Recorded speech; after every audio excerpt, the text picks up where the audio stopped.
Welcome to the first episode of Sky Bisons, Cabbage, and Honor, the podcast where myself, Matthew, and Aubrey talk about Avatar the Last Airbender.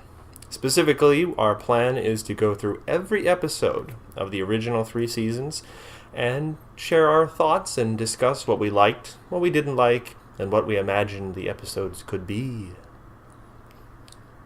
Don't give me that look. This is the first intro. I don't know what I'm doing. All right. We're gonna start out with Book 1, Chapter 1, The Boy and the Iceberg. Yes. So, stick with us as we review the very first episode and hopefully have some fun listening. Hey guys, Matthew here with a bit of a disclaimer. We had a bit of a first episode hiccup when recording. You'll likely hear the sounds of a train in the background during part of the podcast. Hopefully this will not impact your enjoyment, and we hope to very much avoid these kinds of things in future episodes. Thank you. All right. Our planned sort of format for this is that we're going to alternate summarizing the episodes. And for our very first episode, Aubrey is going to summarize the episode for us. So, Aubrey, take it away. The episode opens with a bit of history and lore of Avatar. The world is divided into 4 nations with people who have the ability to manipulate or bend the elements: earth, fire, air, and water. The Avatar is the only one who can bend all 4 elements. These 4 nations lived in harmony until the Fire Nation decided to invade the other 3. During this time, the Avatar disappears, which leaves the world in a state of war for 100 years. In the present day, 2 siblings, Katara, a waterbender, and her older brother Sokka, are fishing. They find a boy in an iceberg, and they free him. The boy is named Aang, and he is an airbender, a race of people who have long been extinct. Along with Aang is a Sky Bison, Appa. They bring Aang and Appa back to their home, the Southern Water Tribe. A beam of light was released from this iceberg, and this captures the attention of Zuko, the angry exiled prince of the Fire Nation, along with his laid-back and wise Uncle Iroh. Zuko is on the search for the missing Avatar to restore his lost honor. Back at the Southern Water Tribe, Aang and Katara find an abandoned warship. They accidentally set off a flare signal, letting Zuko know their whereabouts, which is where the episode ends. Yes, the first, if I recall, the first 2 episodes are kind of it's a 2-parter, not a 3-parter, right? Mm-hmm. Yeah. I should make this clear ahead of time. Both of us have seen the series probably more than once all the way through, though I myself have not watched the first season in quite a while. It was never quite my favorite. I personally think the show was still finding its sea legs early on, but... Oh, definitely. Watching it again, it was a bit rough with the animation and the dialogue. Certain things just felt clunky. True. Though, I do have to give this particular episode props. It does a very good job of introducing kind of the personalities and the character without being, oh, and this was my brother Sokka. He's a bit uptight at times or something. They show, don't tell. Like, the interactions between Katara and Sokka show off who they are as characters without it having to be, stated outright. Oh, this is their personality. This is what they're like. You get to see the kind of interactions they have and how they react to each other. Oh, yeah, I definitely like that, especially with Zuko and Iroh. Yes, also excellent. Mm-hmm. Like, he is obviously the father figure that Zuko has lost. And, Zuko is, he's angry, he's bitter, he's prideful. That's why he's trying to restore his honor. And he has this kind, laid-back uncle trying to guide him. One thing that I was trying to pay attention to this early interaction between Iroh and Zuko because this is the introduction to the characters. One thing that kind of stood out for me is the scene where, I guess just to pass the time, Zuko is doing kind of drills on the deck of the ship with Iroh supervising. Mm-hmm. And Zuko is frustrated with this because apparently he's been doing the same drill quite a lot, and it is somewhat of a basic drill. Iroh says, no, you got to get it down. You haven't gotten it perfect yet, and these are the fundamentals. Rather than just, ordering Iroh just flatly, like, no, you'll teach me what I want to know now. Zuko does bother to reason that, hey, this avatar we're hunting, possibly over 100 years old by now, he's had a century nearly to master the 4 elements. You should teach me the higher forms because I will need it to possibly either survive or accomplish this mission. He doesn't just order his uncle to do this. He tries, angrily, to reason with him and give a justification for, no, we need to go on more advanced stuff. I just think this shows that while Zuko is impatient, passionate, and has quite a bit of a chip on his shoulder, he's not just a bully, and he doesn't just try and browbeat everyone into obeying him. Definitely. They already established that he is willing to grow, which is a huge thing with his arc over the whole entire series, essentially. Yeah, like he's apparently agreed to do these drills X number of times already. Only now he's getting frustrated because, as we see, he is impatient and very fixated on a specific goal. Oh, definitely. I'm glad he has Iroh, who is one of my favorite characters of all time. I think Iroh is everyone's favorite character. Oh, everyone needs an Uncle Iroh. Yes, everyone needs an Uncle Iroh. I mean, he's hedonistic and he's wise at the same time. That's a lovely blend of character traits. He's worldly, I think. You know, he really has that impression of someone who's seen the world and just knows, don't take things too seriously. You're going to stress yourself out. Oh, yeah, definitely. One thing I want to talk about the roughness of the first episode. I found that the first episode was very kiddie, and I could see why this would like make older viewers be like turned off to it. It's like, oh yeah, this is just another kid show. I can very much understand that, especially with some of the designs. Like everyone's designs, I don't know how to really say this, but they seem kind of soft. Like nothing is terribly striking. The colors are all very soft. Zuko's wearing some dark colors, obviously, because of the Fire Nation stuff, but there's not a whole lot of very detail-heavy stuff. There's not a lot of spikes or anything. It all seems very childlike, quotation marks here at the beginning, and this is probably intentionally just to ease the younger viewers in. Oh, definitely, especially considering how dark and heavy things get later on. Yeah, and complex it all gets later on. Yeah. Sokka and Katara are the supporting characters of Aang, who is the main character. Don't you mean Ong? Oh gosh, let's not talk about that. It's way too early in the series to discuss that. Okay, go on. I do like their interactions. They are obviously brother and sister. Oh, heck yes. Anyone who's had siblings will know that they're brother and sister. I like the balance between Sokka's skepticism with Katara's hopefulness. Yes. She's very motherly, whereas Sokka's kind of, I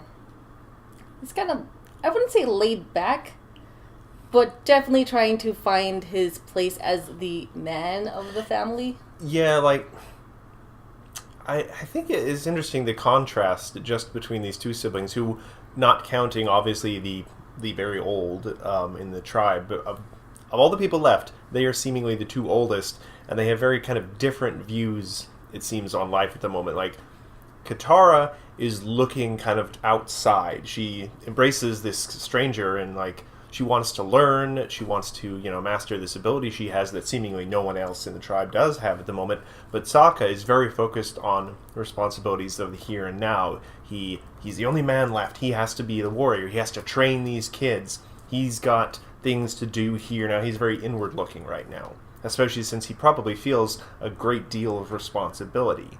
He has ostensibly been left in charge, even though I imagine Katara would debate that she's probably as much in charge as he is. But he probably feels a lot of pressure, and he seemingly doesn't really know what he's doing half the time. Like, I notice the village itself seems pretty well made, but then there's that moment where Aang crashes his glider into Sokka's watchtower, and I noticed, that thing looks terribly built. Like, he probably didn't know what he was doing when he built that. He just thought, oh, this is something I can do to help. This is how I will contribute. Yeah, especially considering with the warship, obviously firebenders had come along in the past. and attack this little tribe.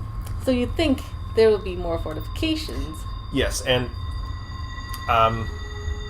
while we're on this discussion of likes and dislikes, this is one thing that has always irked me, and I was wondering if watching the episode again would kind of alleviate some of this, but it didn't. They almost explicitly state, they seem to, that this one village is the entirety of the Southern Water Tribe, which is bonkers. There is like 20 people here right now, and assuming there were that many grown men who left, that means the entire Southern Water Tribe is like 50 people. Oh, That's is kind of absurd. Ridiculous. Definitely. Like Katara, one point Katara says or something like that. Oh, what was it? Might be the only waterbender in the entire South Pole. I'm like, oh no, please, no. If this was the entirety of the Southern Water Tribe, the Fire Nation probably would have wiped you out ages ago. Mm-hmm. Because we've seen them having massive armies and huge warships. And we know they have, this is drawing information a bit from the future of the series, but we know that the Fire Nation conducted raids on the Water Tribe in the past to kidnap waterbenders and the like. So the idea that it's just this one village that's just been here is just absurd. And I think they probably didn't mean to do that. They just weren't terribly careful with the wording. Yeah, no, I agree with you, but coming from the perspective, I'm guessing, of the creators or, the audience at the time, they wanted to ease people into the world and... Yeah, narrow the focus. Yeah, essentially, if you were basically like, hey, here's everything that you need to know, and here's all the people that is affected by this war, it might be overwhelming. So yes. Being like, hey, there's 20 people here, that's just narrowing the focus and focusing on the small group of people here. Yeah, it just seems almost like accidentally they've narrowed the world building. Like, this is the entirety of the Southern Water Tribe. It is kind of silly, but I think the intro did a pretty good job sort of balancing that out. Like, here's the world. It's been at war for 100 years because the Fire Nation are dicks. Yeah. One other, this is not so much a criticism, but it was just an interesting question that occurred to me. They mention and they show all the adult males of the tribe going off to fight in the war. Mm-hmm. But I can't quite remember, where is the war front for the Water Tribe? It makes much more sense in the Earth Kingdom. We learn later that, they've been slowly making their way towards Ba Sing Se for almost 100 years, and they've even attacked the main city a few times and have probably been spreading out into all the surrounding countrysides, but where would the Water Tribe go to fight? Are they just engaging in naval combat just out in the middle of the ocean? Or are they disrupting the Fire Nation's invasion of the Earth Kingdom? Yeah, that might be the case.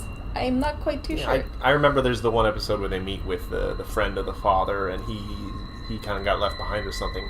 It may be revealed in that episode. I don't remember that episode very well. Yeah, they're obviously not at the northern... No, because we don't see any of them later in this season, so... Yeah, so they're probably, around the area closer to where they are, but not too far off. I wonder if the fact that they seem to be a culture that is dependent a lot on hunting, like fishing and stuff, if maybe they're a good raiding force or something like guerrilla warfare. Possibly. That's one thing I like about Avatar in general, is that they take elements from the real world, things like Inuit culture and things like that, and they let your knowledge sort of fill in the gaps of their culture. Also, one other thing, I'll hand it back to you in a second, but did you happen to notice that when the village is introduced to Aang, there's this little dog in the crowd? It's adorable. It's this round, flat-looking dog. And I'm like, I want one. It's so adorable. And they don't mention it at all, and I don't think it even shows up again. Was it just a dog? It was just this weird, flat-looking dog. I'm like, is that just a dog? Because I know... they like to mix and match the critters. They have the 4-fin penguin seals in this. Are they penguin seals? Or? She just called them penguins. Let's go penguin sledding. Oh, you're right. They're not even a mixed critter. They're just weird penguins with seal faces and flippers. Yeah, I think it is a mix, but they're just called penguins because they didn't want to just all of a sudden be like, hey, here's a weird creature. Yeah. I guess they're trying to do it subtly in this one, until we get up to lion turtles. Oh, gosh. One thing I was thinking about was a lot of the humor comes from Sokka and Iroh, which I find kind of interesting because they also, to me, seem to be the smartest people in the show. Like, Sokka is very skeptical, he knows how to question, and Iroh is very wise, and I just find kind of neat how they also provide the humor. Mm-hmm. It does make me wonder, compared to Sokka, who I think the humor comes from him trying too hard in a lot of respects, that Katara mentions that she hasn't been penguin sledding since she was a kid. Oh. I'm like, you are like, what, 14, 15 or something? Yeah, she's 14. I think she's had to grow up quite a bit. Especially probably, like she mentions in the first episode, since Mom died, that she's been doing a lot of the work around the house or something. So I feel kind of bad. It's really early. They've just implied, oh yeah, Katara didn't really get much of a childhood. No, I don't think so, especially considering, what happened to them. Yeah. It's pretty sad. Yeah. Just looking at my notes here. One thing that occurred to me that I never actually thought of before. So, people in the world are very aware of the cycle of the Avatar. They know what order the Avatar reincarnates in. And the Avatar has been missing for 100 years. And yet, I don't think in the show anyone ever discusses the possibility, up till they're talking about, oh, we've captured Aang, this is why we can't kill him, about is it possible the Avatar has already died and is actually now a small child in the Water Tribe? I think that's what the Water Tribe raids were all about. You think? Yeah. I can't remember. I thought they were just trying to get rid of the waterbenders. But yeah, specifically the waterbenders, yes. Yeah, it's very possible. It never occurred to me the idea that, we're getting Korra really early instead. Spoilers for the future. Now, to Aang, who is the main character, yes, we should the probably most talk about important Aang. character. I love Aang. When they first introduced him, I'm like, he's a fun character. Yeah, he immediately wants to go sledding, despite possibly seeming to him like, oh, I blacked out, what happened? Penguin sledding! Which I guess really appeals to, like, the younger kids in the audience. It's like, hey, yes. I want to go penguin sledding too. Yeah, you want to endear Aang to the audience by making him a fun character right off the bat. He's, like, easily distracted, but really fun. Yeah. Oh, speaking of Aang waking up, a nice little detail I liked, when the iceberg finally cracks open, a whole bunch of air rushes out. Oh. And it did occur to me that, oh, yeah, there was probably air and something in the bubble the whole time, too. Like, Aang just didn't completely, put into stasis himself. He was probably breathing under there. Oh, definitely. Very, very slowly. Oh, gosh. All that monk meditation stuff. Yeah. Or whatever. And whatever happened with Appa. Oh, Appa. Every main character needs a familiar. Yes. And he chose a really adorable one. I love Appa. He's just a big fuzzy bison thingy. Yeah. He's a Sky Bison. Who has possibly the most human kind of eyes of any animal in the show. Like, a lot of other animals you see have just, the black eyes like an animal gets. But Appa has, pupils and irises and stuff. Well, that makes sense. He's also a character. Yes, he's an important character. He gets an episode all to himself at one point, I think. Oh, yes.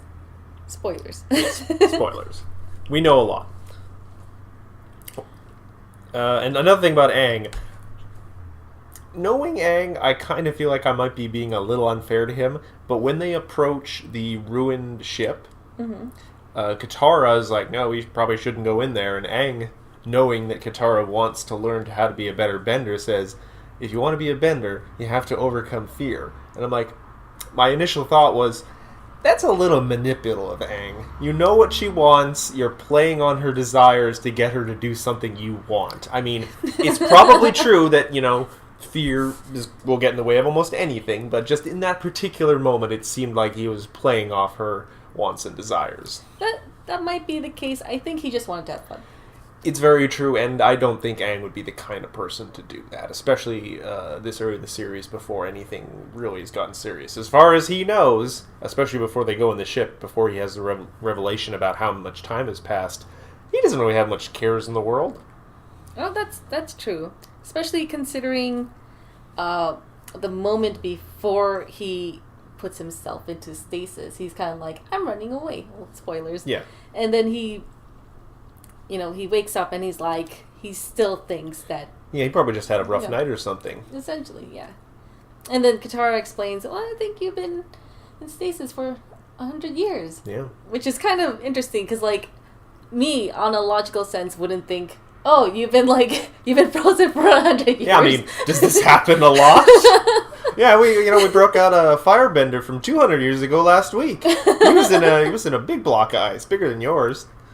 Yeah, I would have assumed that he was just, I guess, a lost airbender or something of the sort. I wonder if Katara has been, like, coming up with her own headcanons about the Avatar for a long time now. Because she's obviously a bit of a fanboy or fangirl of the Avatar. Yeah, she is the opening narrator. Yes, she is. And she's obviously hopeful for this Avatar to return and save the whole world.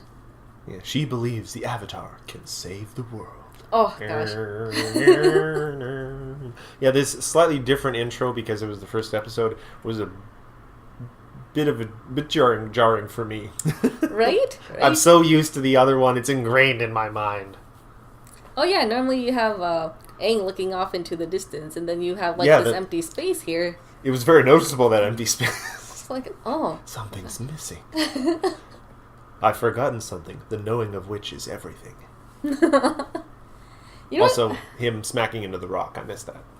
I realized, looking back and watching this episode again, I didn't really care for the original, for my original viewing. When I originally saw it, I was kind of like, you know what?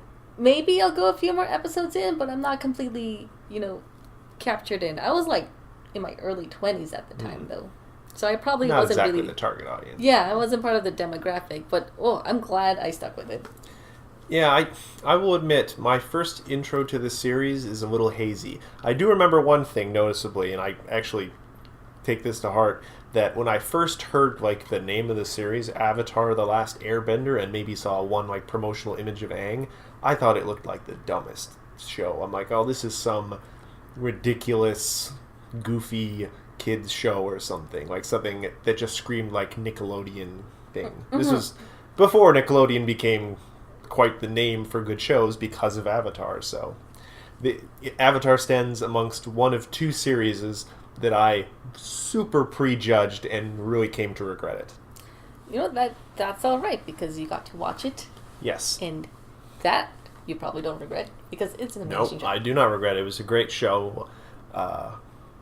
It is a standard I measure a lot of other shows by, and I think that is pretty common for fans of the show. Oh, definitely. It's just... Oh, poor Korra. You get compared so harshly. It is unfair, but they did such a good job. And I think it's because they actually, like, planned out the entire thing beforehand. Yes. Instead of just being like, well, let's go episode by episode and see what happens. No, they were like, this is what we are planning. Yes, which makes me, just speaking of contemporary stuff right now, I want to withhold judgment about the Dragon Prince until the entirety of it is done. Oh, gosh. Because you look at Avatar, and certain characters and their long 3-season character arcs really make the show. Mm-hmm, definitely. Not as, referencing anyone specifically. Honor! Anyway, yes. Look at my notes here. Just anything else I wanted to bring up. Oh yeah, minor note. The first yip yip really made me smile. Avatar State, yip yip. No, that's not what happened. Oh no. One thing I like about the intro was basically the political situation of this whole world. Yes. Which was pretty quickly. I was like looking at the minutes, and it was like 2 minutes in, and they were like, hey, we've been at war for 100 years, and these guys were trying to take over the other two. Yeah.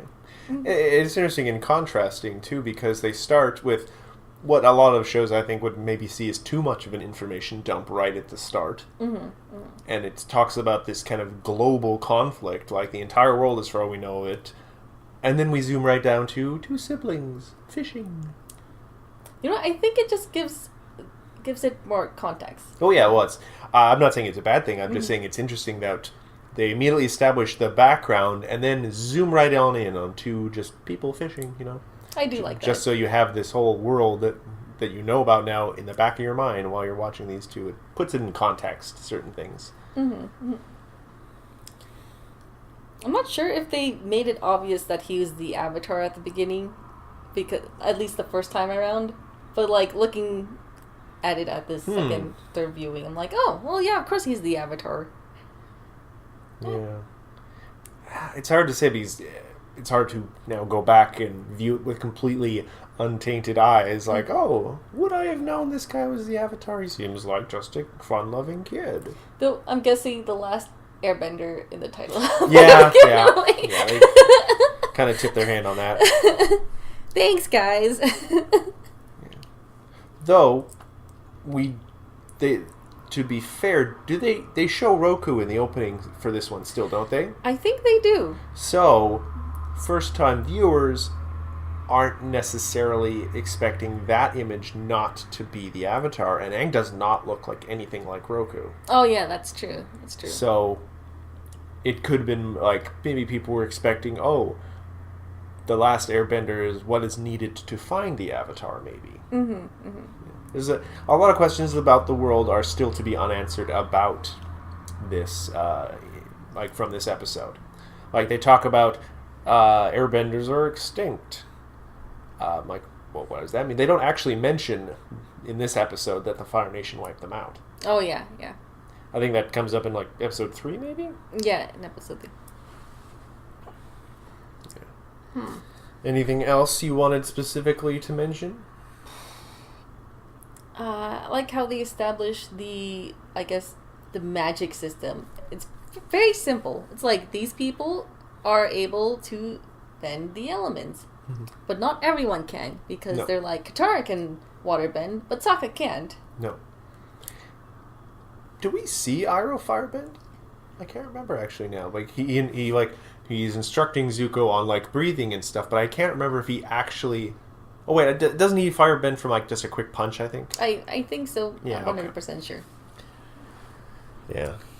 There was this nice scene where Zuko sees the beam of light, and he's like trying to convince his uncle to go towards the beam of light, and Iroh is all like, "You need to relax, just chill, because this is Uncle Iroh," and he's playing a game with these. It looks like solitaire. Yeah, but it has all the element symbols on it, and then he like puts down like this symbol for air, and I'm like, oh, that's kind of a nice touch. Yeah. Little obvious and tiny foreshadowing. Also. You gotta love, too, that Zuko's like, oh, this strange phenomenon. It must be the Avatar. You gotta wonder, how many things have happened along this trip? Because, as we know, Zuko and Iroh actually went on a bit of a trip before this. Like, they went to all the air temples, apparently. Oh, yeah. Like, at one point, like, oh, the wind blew through some Air Nation temples or something and makes some, like, musical flute noises. Zuko's like, oh, it must be the Avatar! Only the Avatar could make noise like that with the wind. And Iroh's in the back like, oh. I need to see this prequel series of Zuko and Iroh just going around looking for the Avatar and all the red herrings that he experiences. So, like, is that the Avatar? No. It's like looking under a blanket. Yeah. He must be the Avatar. I wonder what brought them to the South Water Tribe other than destiny.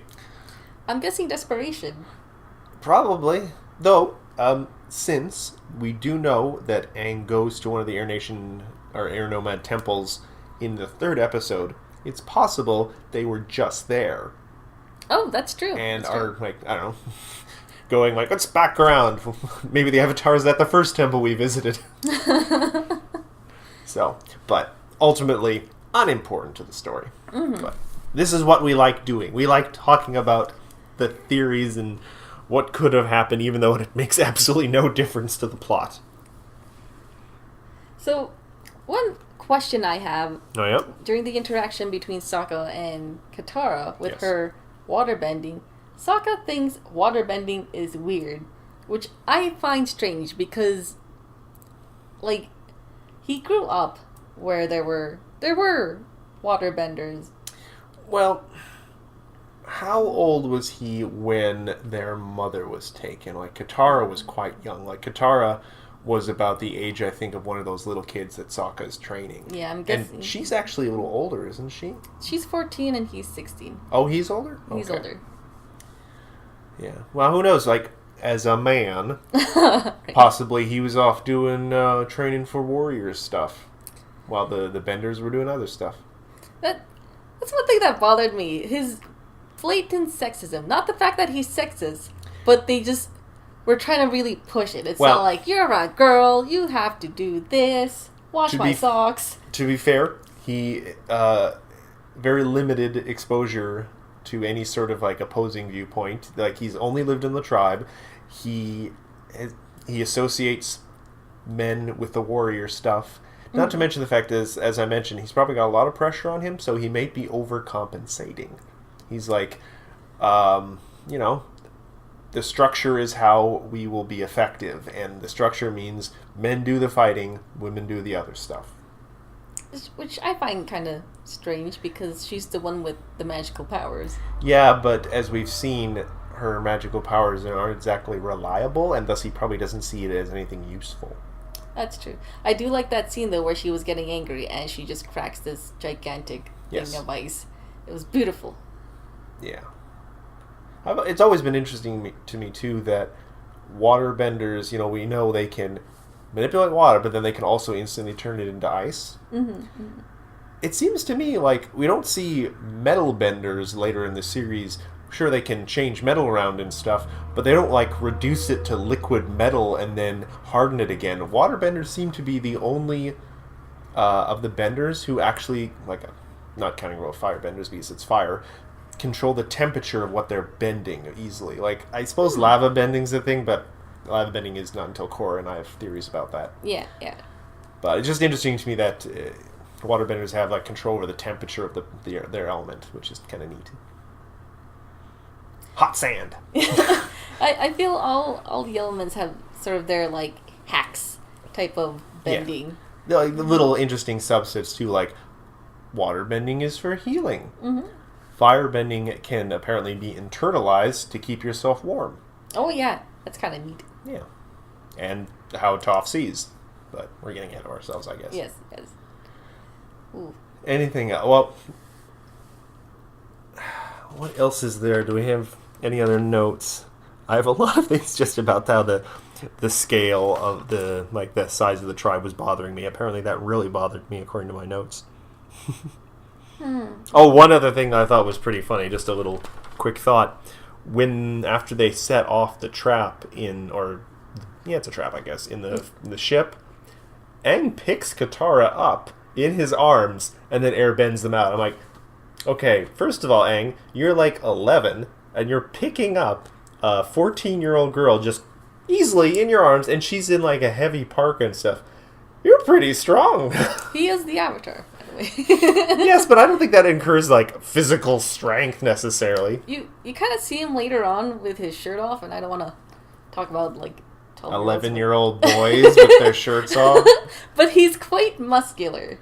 He's an athletic young boy. I'm just like, I've tried to pick people up in my arms around my age, and doing the bridal carry, it's a little difficult. So respect for athletic Aang. Yeah, he's great. Unless he was channeling cyclones under his arms, like. Urgh.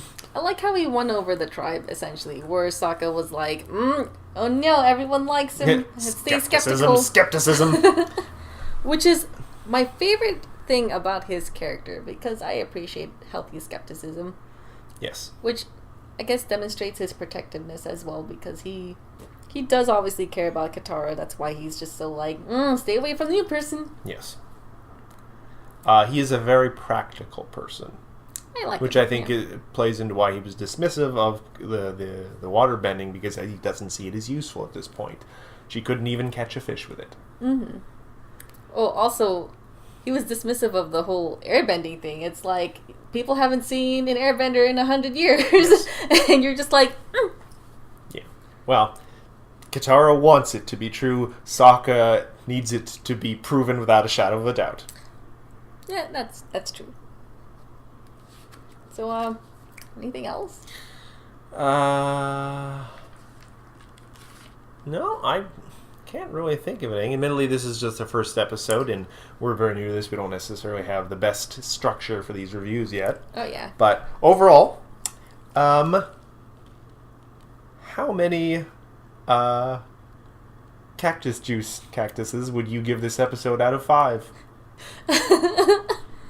I'm gonna give it a 3.9.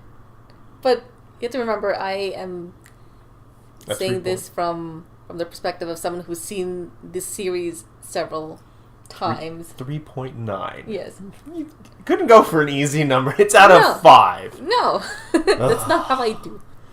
The cactus juice is slightly drinking a little bit. Drinking? Okay, I think we're stretching this metaphor too much. I will give it also a 3 point. Well, actually, no, I'll just say a 3 out of 5. Mm-hmm. It's a good episode. I especially like how they establish the characters and their personalities. Oh, definitely. Without going too much into like anecdotes, they just demonstrate their personalities through their actions, which is very nice. But I'd like to say the show would make me want to know more about these characters, to see like what their stories are. I'd like to say that it's kind of hard knowing as much as I do about them into the future. Yeah, they give you enough to make you want more, essentially. I like to think, yes. I feel like I would have felt that after seeing this episode. All right. All right. So that wraps up our first episode of Sky Bisons, Cabbages, and Honor, the Avatar podcast. We're hoping you stick with us as the podcast will continue to expand and we'll refine our efforts here. Do you have anything you want to say at the end here, Aubrey? Avatar State. Yip, yip. And with that, goodbye. Thank you very much. I'm going to go freeze myself in a block of ice now. Bye. Bye.